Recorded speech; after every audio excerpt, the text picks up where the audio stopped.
7. dziedājums, 13. nodaļa, ideālas personas uzvedība, 35. pants, Iskona vīras templis,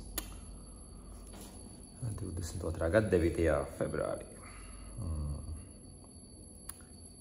Madhukara Mahasarpau,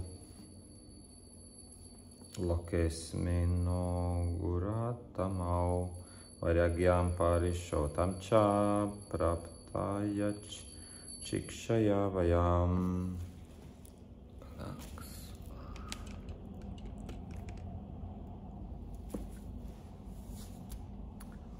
Madhukara Mahasarpau, Lokesmino Gurutamau, Vairagyam Parishotam Cha Praptaya Chikshayavayam. Madhukara, bites, kas dodas no zieda uz ziedu, lai savāktu medu.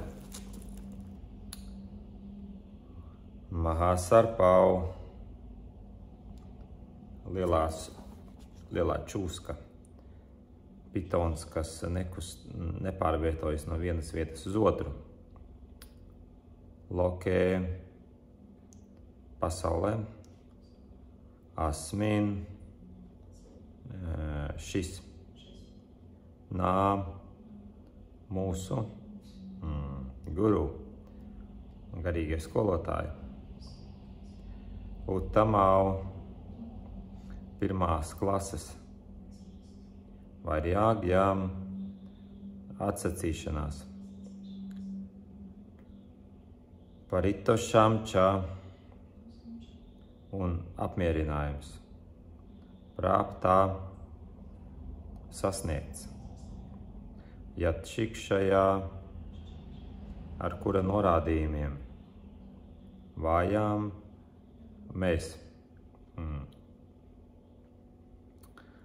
Bite un pitons ir divi lieliski garīgie skolotāji, kas dot mums piemēru par to, kā būt apmierinātam,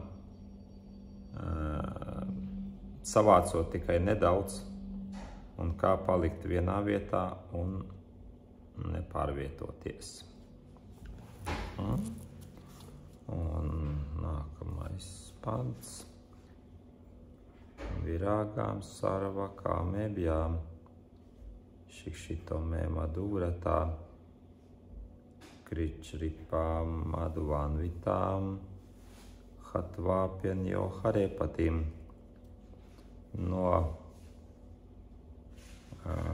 Kameneses iemācījos, kā būt nepieķēra, kā man palikt, kā nepieķēries naudas krāšanai, jo, lai gan nauda ir tikpat laba kā medus, jebkurš var nogalināt tās īpašnieku un paņemt to projām.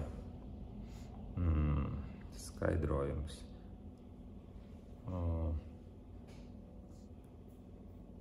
Medu, kas ir sakrāts stropā, savāds ar spēku, tāpēc katram, kas krāja naudu, jāsaprot, ka viņam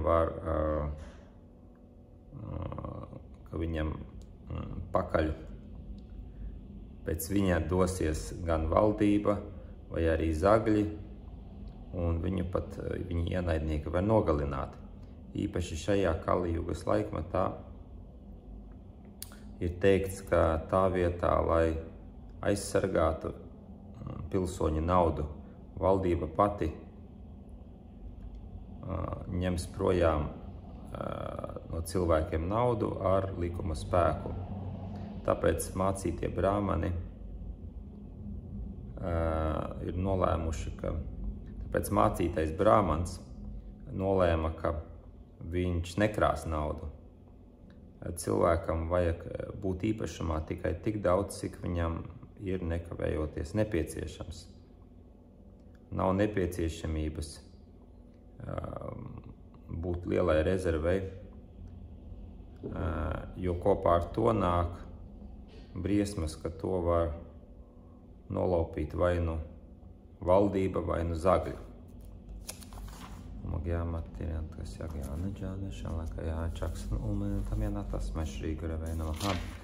Šričetaņamana bištam stapitām jēna būtales vai rūpām kadām ahjām dadātis vapadantikam.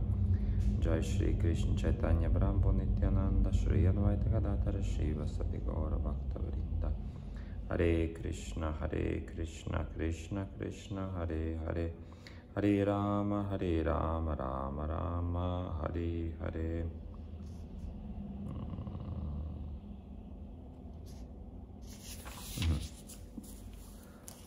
Jā, un šeit sarunā ar šo mācīto brāhmanu viņš parāda, kā šajā pasaulē darbojoties, ir zināmas likumsakarības, kas bija spēkā, vai tas būtu pirms 1000 gadu vai arī šajā brīdī.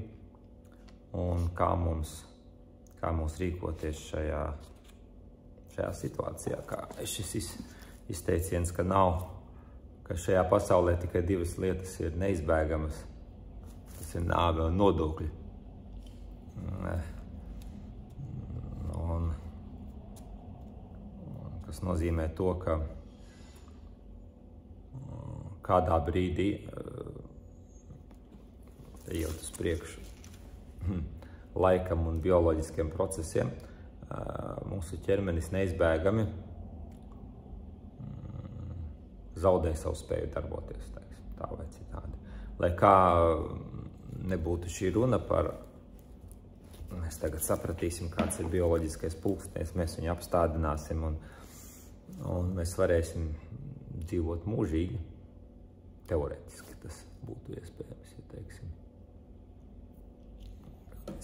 Jaunas šūnas dzimst un mirst, un šī mūsu ķermeņa struktūra teorētiski varētu turpināties mūžīgi, bet reāli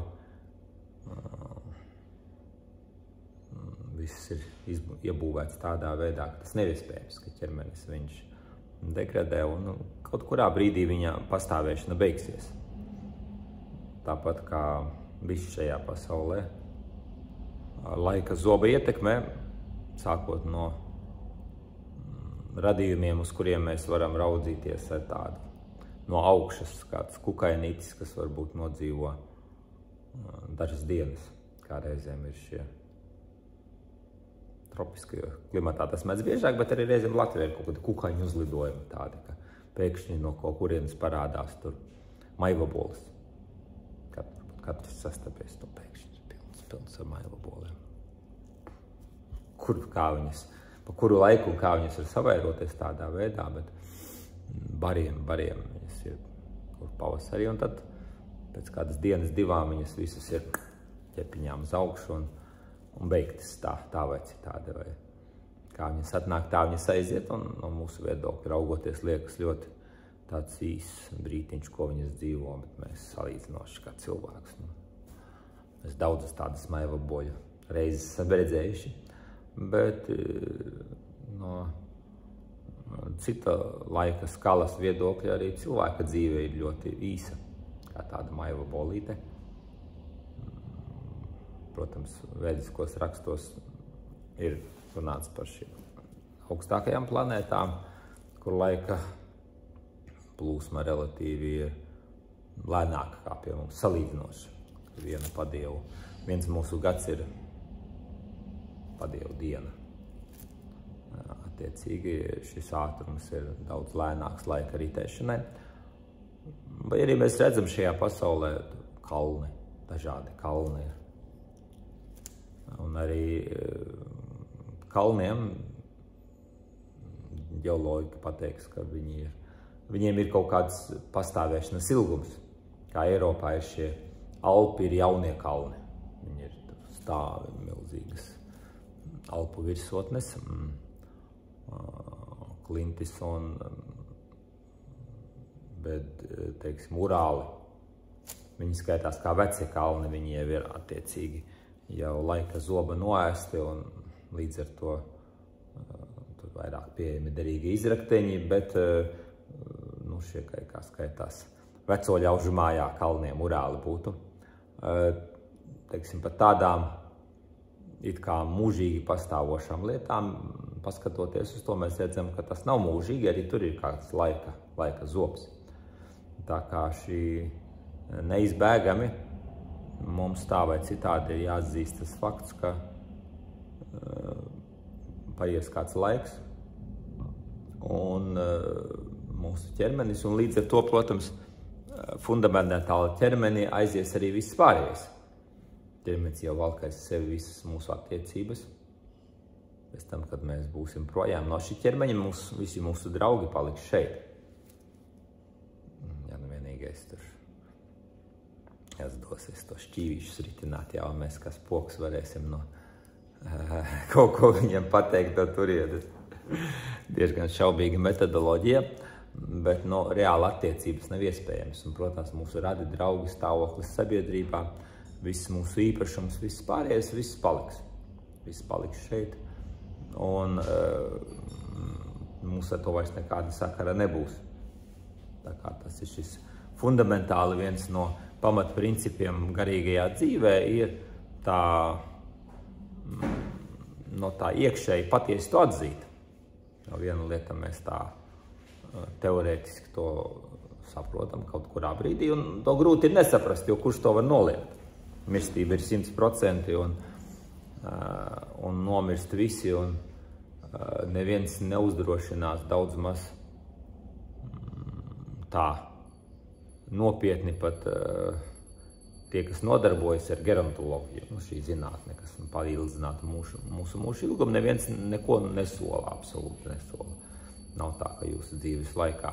Tas ir vienā ziņā tāpat kā ar kodolu, kā parasti smējās jau no kādiem 60. gadiem par kodolu termisko reakciju. Pašlaik ir šis jautājums, kā iegūt zaļu enerģiju. Nesen Eiropas Savienībā viņi tomēr ieskaitīja gāzi un atomenerģiju kā no zaļām enerģijām. Sākumā bija šis vairāk radikālākais priekšlikums no Vācijas puses, ka zaļā enerģija tas ir tikai saules enerģija, vēja enerģija, kas nekādi nepiesārņo vidi. Bet ir daudz, teiksim, kā Polija, daudzas valstis, kuras viņiem pat pāriešana no akmeņoglēm vai Igauni, mūsu brāļiem Igauniem arī tas pats viņu slāneklis. Pāriešana, atteikšanās no tā, tas jau ir ļoti sāpīgs process, vismaz pāriešana uz gāzi. Un Francijā no lielajām valstīm 70% visas elektrības tiek ražotas ar kodola enerģiju, pat Zviedrijā kodola, Somijā kodola elektrostācijas, un it kā viss ir ok vienā ziņā, ka nav tāda acīm redzama piesārņojuma, kā dedzinot, teiksim, akmeņoglis vai ogliskābā gāze netiek izdalīta, bet ir ļoti liela problēma, kur glabāt šos pārpalikumus, izmešus, kas galu galā nekam nelietojami, kur ir jāierok, kā tur Zviedrijā, viņi tur ierok puskilometru dziļumā, un ir teiks, ka šīs lietas ir jāglabā 100 000 gadus, kamēr viņi nebūs bīstami. Tā kā tas ir liela problēma, un tad ir šis, kā saka, bez zinātnes saka, nē, mēs pašlaik nodarbojamies ar, mēs spēsim tāpat kā saules dzīlēs radīt kodolu termisko reakciju kontrolējumu, nevis bumbu kodolu termisko, bet un tad nebūs tad vienkārši, var teikt, sašķeļot ūdeni var radīt enerģiju, cik vēlas, tā. Bet realitāte tāda, ka tā nav. Ja nav un nekādi neizdodas līdz kaut kam realistiskam nonākt. Un līdzīgā veidā arī tur dabiski cilvēku kopējais dzīves ilgums, viņš pamazītiņām, lēnītiņām un ar lielām sāpēm un ar ļoti lieliem izdevumiem, viņš pieaug. Kā mēs redzam, šie modernās ārstēšanas metodes, kas palīdz atrisināt kādas problēmas, viņas bieži vien ļoti dārgas, kāds tur vēža ārstēšana, kā reizēm ir šie ziedojumi kādam, teiksim, bērnam, lūdzu ziedojumus, aizsūtīt viņu uz Vāciju, uz vēža klīniku šie izdevumi varbūt tur 100 000 eiro, 200 000 eiro. Ko skaidrs, katru nevar tagad katram cilvēkam valsts kaut ko tādu atļauties. Neviens nevar atļauties, nemaz nerunāt par Latviju, tur bagātās valstīs, kas bagātāks par mums nevarētu atļauties, bet, teiksim, varbūt kopā kādiem īpašiem gadījumiem to izdara. Tas ir ļoti dārgi. Bet tas neatrisina šo problēmu tā vai citādi. Tas varbūt novērš vienu problēmu, bet rodas kāda cita problēma, vai, teiksim, šī problēma tiek vienkārši kaut cik pielikt dzīves laiks, tā vai citādi. Un plus vēl jautājums, kāda tā dzīves kvalitāte, teiksim. Mēs varam nodzīvot ilgāk un pagarināt vecumu. Grūti ir pagarināt jaunību. Gribētos, ja jaunību pagarināt. Ja mums pieliek 10 dzīves gadus klāt medicīna, 10 dzīves gadi, kā saka, uz tabletēm un invalīdu ratiņos, arī negluži iedvesmojoši tādā ziņā būtu mums vēl, kā saka, jaunības plaukumā, kad mēs esam brīnišķīgi, skaisti, enerģijas pilni un tā, bet jaunība kā viņā aiziet apmēram tikpat ātri, kā viņa aizgāja pirms tam. Tā, nekas fundamentālāks neizmainās, bet, protams, ir savas priekšrocības. Nezinu, ko tur zobārsts mums zinātne. Labāk, protams, ja viņš ir nekā viņa nav. Kā parasti smējās par to, kā Mahatma Gandijs, protams, uzsver to, ka atsacīšanās un nekā nav. Kā saka, viņš basām kājām gāja pa Indiju un plikām pēdām un redziet kāds. Un tur vienā kaut kādā gamčā ietinies un tā, bet, viņš arī pūstošiem zobiem gāja pa Indiju. Ir savas priekšrocības, vai, teiksim, viņam tomēr bija brilles. Teiksim, labāk redzēt nekā neredzēt, ja tas ir iespējams. Bet, reāli fundamentālā ziņā, teiksim, kamēr zinātne ierobežo sevi ar tām lietām, kas tiešām ir pielietojamā zinātne. Mēs esam zinātnes ļoti, kā saka, lieli draugi, un tas ir tas, bet ja tam līdzi sāk nākt filozofiski kaut kādi apgalvojumi, tad parasti tas jau vairs nav zinātne, tas ir zinātne liena filozofiskā jomā, tur, kur lielākā daļa zinātnieki, kas to apgalvo, viņi patiesībā galīgi nerunā filozofiskos terminos. Tā vai citādi.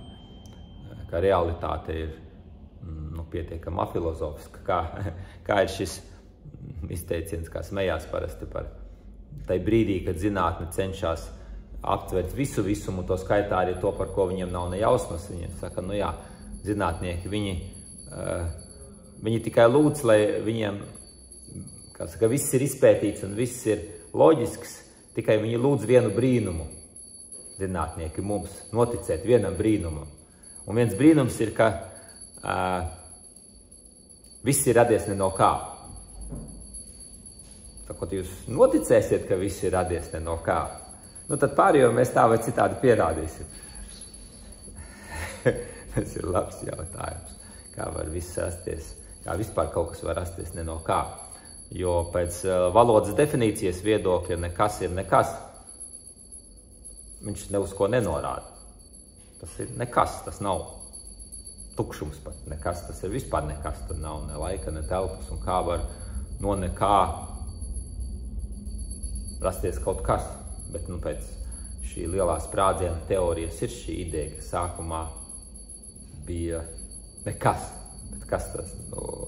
Tāpat pat valoda netiek izmantota korekti. Nekas tiešām ir nekas. Bet tā vai citādi ir šis jautājums par šo laicīgo šīs pasaules dabu. Tā ir viena lieta, un otrs jautājums, par ko jau šeit tiek runāts, par to tāpat laikā arī šajā laicīgajā šīs pasaules dabā nebūtu šī dzīve nav patīkama pēc būtības, kā tādas, teiksim, ka, protams, ir kaut kādas bauda un kaut kāda sasnieguma, ko mēs šajā dzīvē izjūtam, bet ir daudzas lietas, teiksim, fundamentālas lietas arī dzīvojot, pat aizmirstot par šo dzīves beigām, kas pienāk, ko mēs nekādi nespējam nokontrolēt. Un kas rada mūs lielas ciešanas.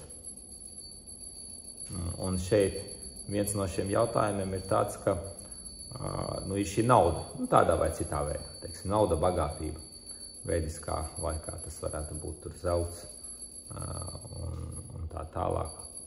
Mūsdienās tas ir, vai tas būtu kāds bankas elektroniskā veidā, kā tas tiek glabāts, bet tā vai citādi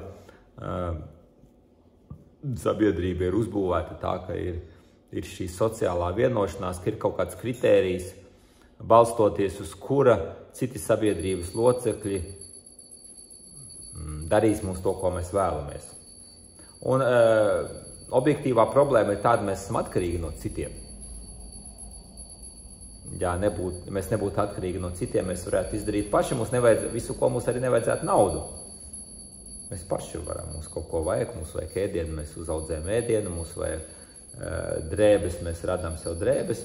Un ir šī naturālās saimniecības ideja sākotnēji, kur cilvēki arī viņi objektīvi raugoties no šīs, teiksim, kādas sāģa, kādas kopienas ietvaros, viņi dzīvo paši par sevi un viņi nav atkarīgi no citiem, teiksim, attiecībā par šo.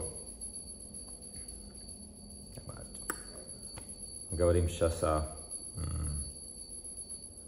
теме, как сказать, сколько бы у нас денег не было, все равно все отнимут. Этот стих говорит о том, что, как сказать, pčela, šai gadījumā šis piemērs, ka vismaz mājas bitēm, bet arī meža bitēm lācis, viņš tik un tā. Teiksim, bite pēc būtības ir interesants radījums, jo bite, viņa tomēr salasa vairāk nekā viņai vajag. Ar rezervi. Kā saka, jo bitēm var savākt medu un bites tāpat izdzīvo, vai tāpat kā govs. Govī ir vairāk piena nekā pietiek gan teliņam, gan pietiek arī cilvēkam šajā gadījumā. Un šī doma ir tāda, ka bitei atņem kāds, bet bitei no tā vieglāk nekļūst. Bite labprātīgi neatdos. Bite, kā katrs bitenieks zina, kad bites dzeļ, bites aizsargā, bites ar mieru mirt par šo medu, jā. Bite iedzeļ un viņa ir beigta. Un bite ar savu dzīvību cenšas aizsargāt, bet bitei atņem tik un tā. Tik un tā. Un labi, ja viņa atstāja tik daudz, cik viņai cilvēks atstās, cik vajag, ka lācis tagad Latvijā daudz lāču pietiek, ka viņi tikai vairojas mežu, vai cilvēki mazāk lāču vairāk. Lācis iznāk no meža, un viņš apēdīs visu līdz pēdējiem. Piereiz kopā ar visām bitēm apēdīs medu. Tā kā bitei vienā ziņā viņas pastāvēšana diezgan, kā saka, nožēlojama, var teikt. Tur visu mūžu krāja, un tev vienkārši savāc no tevis. Un tevi piereiz arī, kā saka, tā vai citādi. Un tāda ir šī realitāte mums apkārt, bet no otras puses, šī bite, medus tiek salīdzināts ar naudu, kā medus ir kā nauda, šī analoģija. Ka ir šīs kopienas, kas it kā dzīvotu vispār bez naudas, ka ir, tur bija, teiksim, īpaši kāds Latvijā vectecībnieku kopienas, kas dzīvoja tur, vai sāģa, ka it kā viņiem šis arī lielā mērā uzsvars bija uz to, ka viņi ir pietiekami. Kā bija šis piemērs, ka viņi principā nepirka nekādu pārtiku. Teiksim. Viņi dzīvo, viņi uzaudzē visu, un viņi, teiksim, bet viņi tik un tā dodas uz tirgu, bet sāls raktuvju nav viņiem. Kaut kas tik un tā viņiem nav. Tādā ziņā. Zināmai robežai to var izdarīt, bet tik un tā kaut kāda nauda ir vajadzīga, un tik un tā vajag to, vajadzētu metālu, pat ja tur arkli vajadzīgi, tik un tā arī viņi rūdu neizraks savā sāģā kaut kur Latgalē, pieņemsim kā tādu, tik un tā vai citādi, un gala rezultātā tik un tā būs kāds, kas nodarbosies ar šo tirdzniecību, un kāds ar to kļūs acīm redzami bagāts, un viņam arī pārējie visu piegādās, un attiecīgi viņš varētu dzīvot labi un dzīvot ar rezervi, un šī nauda, vai tas būtu nauda, vai tas būtu barteris, tā vai citādi, gala rezultāts ir tas pats. Ka ir kāds, kas kaut ko cenšas sakrāt, bet viennozīmīgi to, ko gan Šila Prabhupāda šeit norāda par to, ka vai nu to savāks zagļi, vai nu to savāks valdība, kas Kalijugā īpaši nav labāka par zagļiem. Nu, šis izteiciens, teiksim, viens no Kalijugas pazīmēm, kas Šrimad Bhagavatam ir slavenais Šrimad Bhagavata pants, kurā tiek aprakstītas Kalijugas pazīmes. Viena no pazīmēm, protams, ir ķildošanās, kas ir, protams, patoloģiska lieta. Mēs sakām, mēs mūsdienās redzam cilvēku, viņi strīdās ne par ko. Labākie draugi, labākās draudzenes, viņas kļūst par lielākajiem ienaidniekiem, absolūti bez kādas būtiski iemesla, un jau valstu līmenī pat notiek. Teiksim, valstu līmenī notiek pastāvīgi ķildošanās, vai no objektīvu iemeslu dēļ, tāpēc, ka tiešām ir kaut kas, ko viņas nevar savā starpā sadalīt, vai nu pat arī tīri subjektīvi, kas novad pie lielām problēmām. Protams, viskatastrofiskākais piemērs tam ir mūsu, kā saka, tuvākā vēsturē, kuras rezultātā, protams, radās mūsu dzimtene, kā neatkarīga valsts, bet tas bija Pirmais pasaules karš. Eiropa, kura kontrolēja visu pasauli, to skaitā ar Indiju, to skaitā viņi vienkārši ego, vai tas būtu tur kaut kāds pāraudzis bērns, Vācijas līderis, ķēzars Vilhelms, un visi pārējie viņa radinieki, kas arī, nu, tajā laikā pat viņi bija radinieki šiem tur Anglijas karaliskās ģimenes, Krievijas un Vācijas, viņi bija, kā saka, no tās pašas arī ģimenes, faktiski, nu, tur tipa brālēns. Jūs tur sākat karu ar jūsu, kā saka, uz dzīvību un nāvi ar jūsu brālēnu, kurš kuru tagad. Tā, nu, bet tā bija, tā vai citādi. Un objektīvi raugoties, kā bija šis izteiciens par Pirmo pasaules karu, ka pat ja pieņemot, ka viena puse būtu padevusies pašā kara sākumā uz jebkuriem noteikumiem, viņi tikai tā galu galā būtu daudz labākā stāvoklī nekā uzvarot šo karu. Tā uzvara viņa bija sliktāka par vissliktāko sakāvi bez kara. Nu, kāpēc ir šis arī? Nu, teiksim, Pirmais pasaules kars parasti tiek minēts kā piemēru labāk slikts miers kā labs karš. Nu, tā vai citādi. Nu, lai gan ir arī kari, kur kāda puse uzvar, nu, tā acīm redzami uzvar, bet ja nesanāk uzvarēt, tad, nu, sanāk ļoti slikti.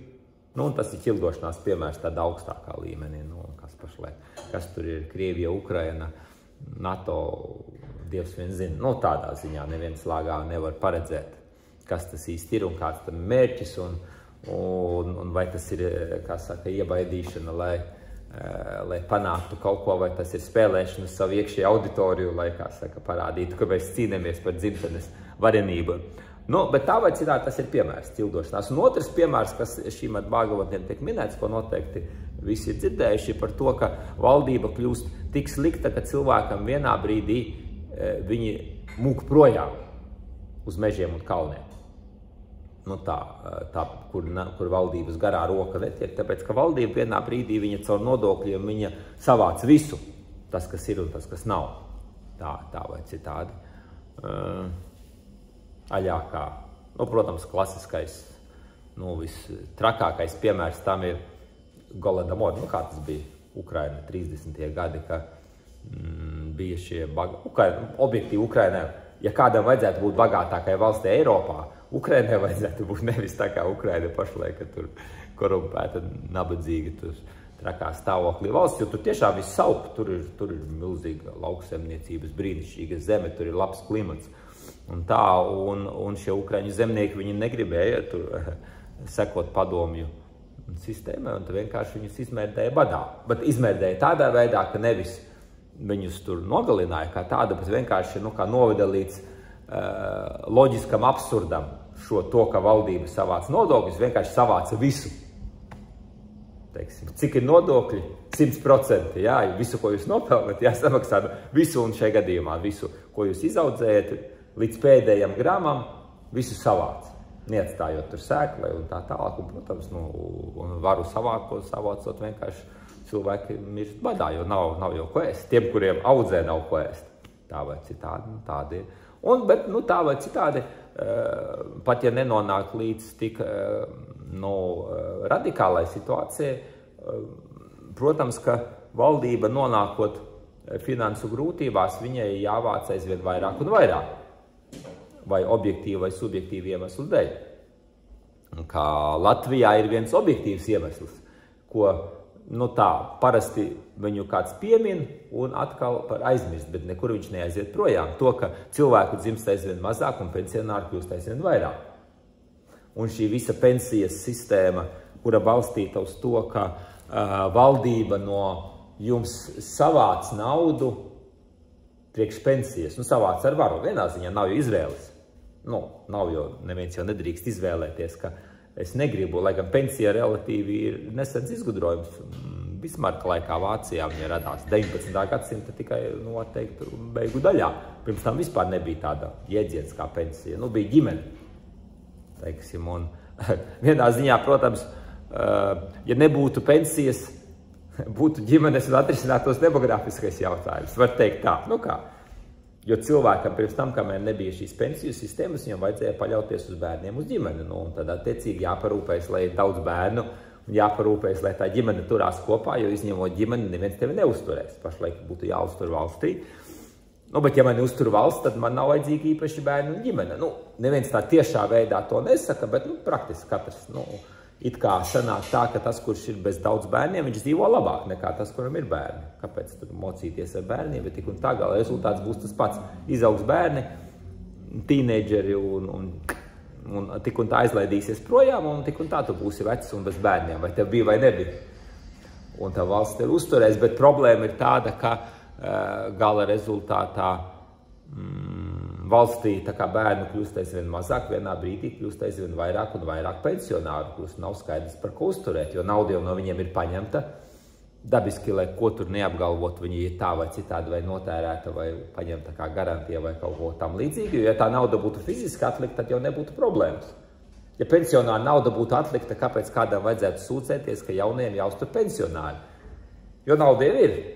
Tā nauda, kāpēc jaunajiem jāuztur pensionāri, jo no tiem pensionāriem jau tā nauda tika paņemta kaut kurā brīdī. Par ko iet runa, tur ir kaut kāds tā. Bet tā vai citādi, rezultāts galvā ir tāds, ka objektīvi valdībai jāprasa aizvien vairāk nodokļus.